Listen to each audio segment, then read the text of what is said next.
everyone, my name is Laura. I'm in my late 20s and I like to consider myself a professional dabbler in many things creative. Why I'm here is because over the last few months I've been watching a lot more YouTube than I previously ever have, and some of the YouTubers that I've been watching have inspired me to film myself talking about my feelings, about my creative pursuits, about the writing that I'm doing and about the reading that I'm doing. So good luck while you watch me think through a couple of things that have been happening to me in my life recently.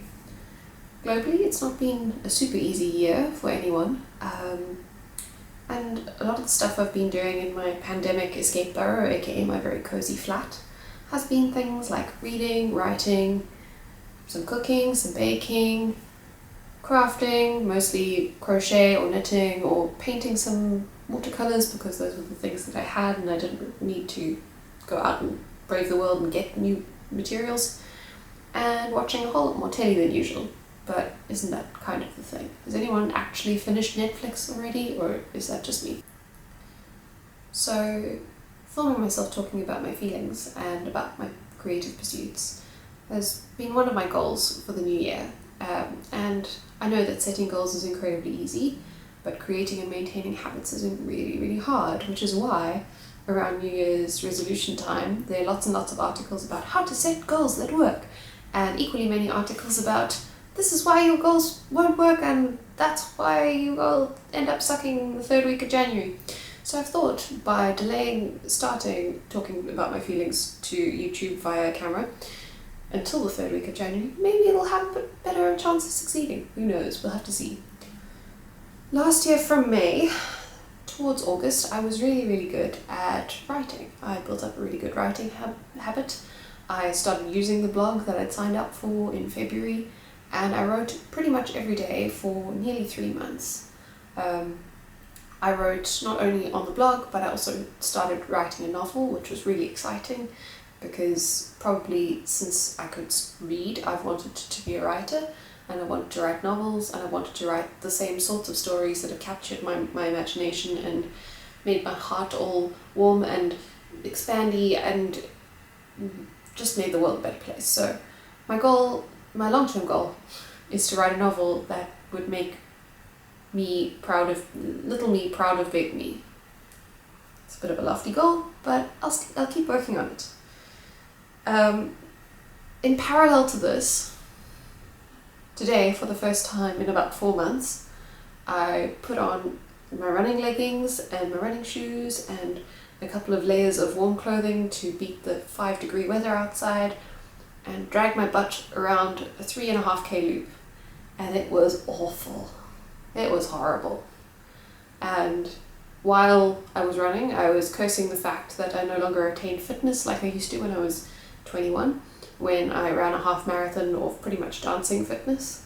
And yeah, it just got me thinking about the challenges of making a good habit and then pausing it for whatever reason, like, the world ending outside the window and not having enough emotional energy to actually sit down and write, or like just being a bit stressed because work's a bit hectic, or any of those things that interrupt your general continuation of your habits. So my mum's got a really wise piece of philosophy about running, and every time I take a break from running and then have to restart, I have to think about this because it's one of the only things that makes me go, okay, cool, this is actually worth it.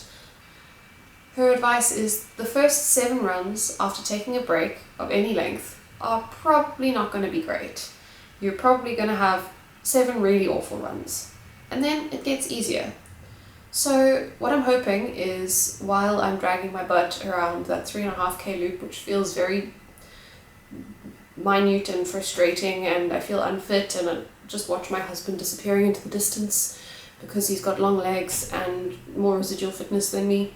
While I'm battling with that over the next 6 runs, I'm just going to go, okay, cool, I'm going to concentrate and get through this, and then after that maybe I'll be able to expand my distance, gain a little bit more running confidence again, feel a bit fitter. All of those things will help me get a bit more self-confidence in my running.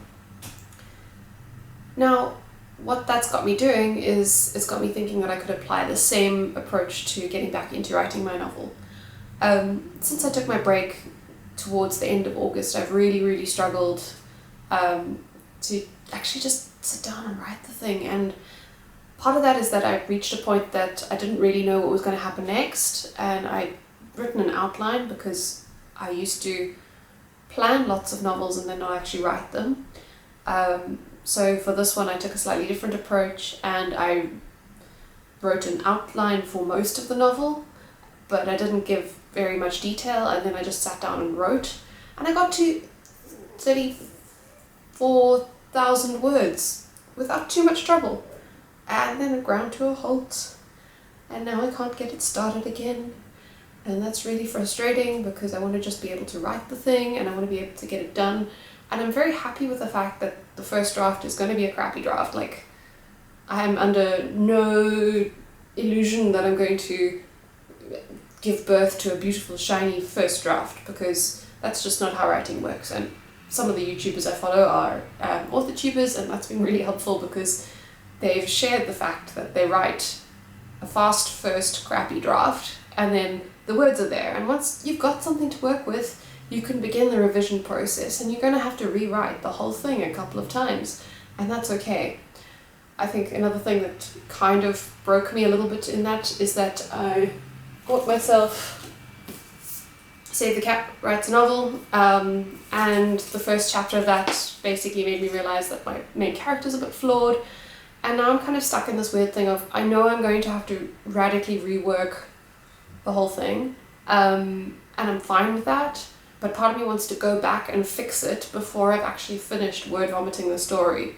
And my logical side is going, no, just write the damn thing and then you can go back and revise and that'll be much better. Because yeah, I'm worried that if I go back and revise, then I'm going to be stuck revising the same first third of the book forever and never actually get to the end. So back to the running metaphor slash illusion, what I'm going to do is I'm going to write, just sit down and write for 1,200 odd words times 7 sessions over the next 2 weeks, because I want to give myself a couple of evenings off because I'll be writing after work, and that'll hopefully kickstart me back into actually getting through that. I haven't done the maths, but if I do 1,200 words times 7, basically I'll be a lot closer to the halfway point. I might even be just past the halfway point. And that'll start the downhill meander towards the conclusion of the story, even though that's where it gets a bit more exciting. And you know, you have the long dark night of the soul, which I think is what the Save the Cat book calls it, the really tense part where everything is lost and you need to find your way, and then you work towards the conclusion. After that, I'll probably park that book and think through one or two of the other ideas I've been having. The other thing that I'm really struggling with is shiny thing syndrome, because I sort of know enough about the novel that I'm writing that it's kind of becoming a little bit boring, whereas I keep having cool new ideas and I need to stop myself from going on with the cool new ideas.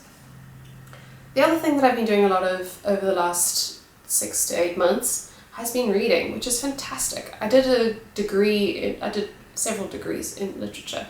I did a BA and then a master's degree in literature. And for a while that completely killed my ability to read for pleasure, because I was reading analytically all the time, and I felt like I had to read the right books and somehow keep up with knowing the right books to be in academic conversations, and a lot of imposter syndrome went into that. So I've been reading the books that make me happy, and I've been reading books that are outside what I used to read when I was a teenager, when last I read quite as much as I did. And both of those things have been really good for me. So this year I've read a lot of Terry Pratchett, well, a lot being 3 books so far, but 3 books in 3 weeks is not a bad start to the year. I started last year and I read all the Witches books starting from scratch. So Weird Sisters, Witches Abroad, Carpe Jugulum, can't remember the other Witches books now. And then I've also been reading the Tiffany Aching branch of the Witches books. What I've been really impressed with, and I mean, I know this is part of Pratchett's charm, is that there's such an accurate portrait of humanity, particularly in the Witches books, and I find Tiffany Aching such a compelling character. The last book that I read was And I Shall Wear Midnight, and just the incredible development of her character from We Free Men, which is the first Tiffany Aching book, to there. I have one Tiffany Aching book left, and it's The Shepherd's Crown, and I have a bit of a weird thing about reading the last book in a series or watching the last episode of a series, because then it's over. And I think this is amplified by the fact that I know that was the last book that Pratchett published. So I'm kind of feeling a bit conflicted about carrying on with my Witches read.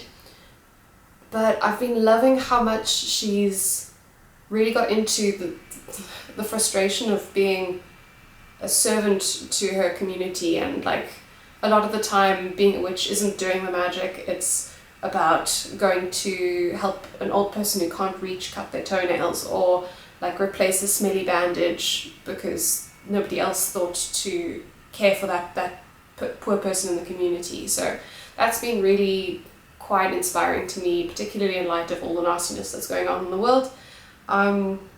Yeah, so my reading projects for the year, I've set myself a Goodreads goal of 50, which was the same number of books as I read last year, but I only started tracking on Goodreads from about May last year. That wasn't to say that I read a whole lot of books in the first 4 months of the year, but I think that I should be able to make my Goodreads goal, even if life returns somewhat to what it was before lockdown started. So even if I start being able to go to dance lessons again, even if I start being able to go into work and come home from work rather than walking from the bedroom to the kitchen table, I still think I'll be able to make 50 Goodreads challenge books. The other sort of challenge that I'm setting myself, not just for this year but for the next year, maybe 2, is to read a book about all the counties in England. And at the moment this is kind of an expression of a desire to go exploring, because we can't go exploring now. We're not allowed to drive out of our local area at the moment. So what I'd really like to do one day is to be able to read a book and then visit the county and experience it and see how the book brings it to life in a particular way. I started with a book that was on my to-be read list, that was sitting on my big pile of books that I have, that every time I finish a book I just take a new one off the top of. The book is called The Essex Serpent, and it's by an author called Sarah Perry. I've only just started, I'm 25 pages in. It's a historical novel. It seems to be pretty interesting. There's a little bit of medical intrigue and drama going on.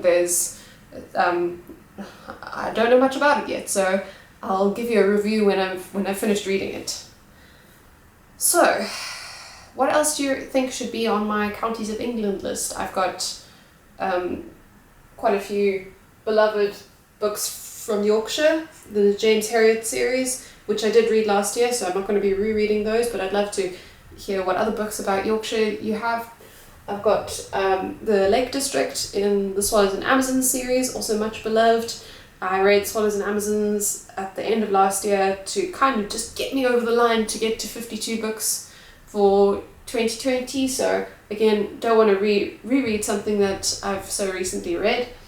But I don't really have any other ideas. I also am really interested to hear if you've got a book about Greater Manchester or a book about Greater London, because those are 2 counties that maybe people don't realise are counties. Yeah, so what are your reading and writing goals? What sort of creativity are you doing for this year? Let me know, and hopefully I'll see you again soon.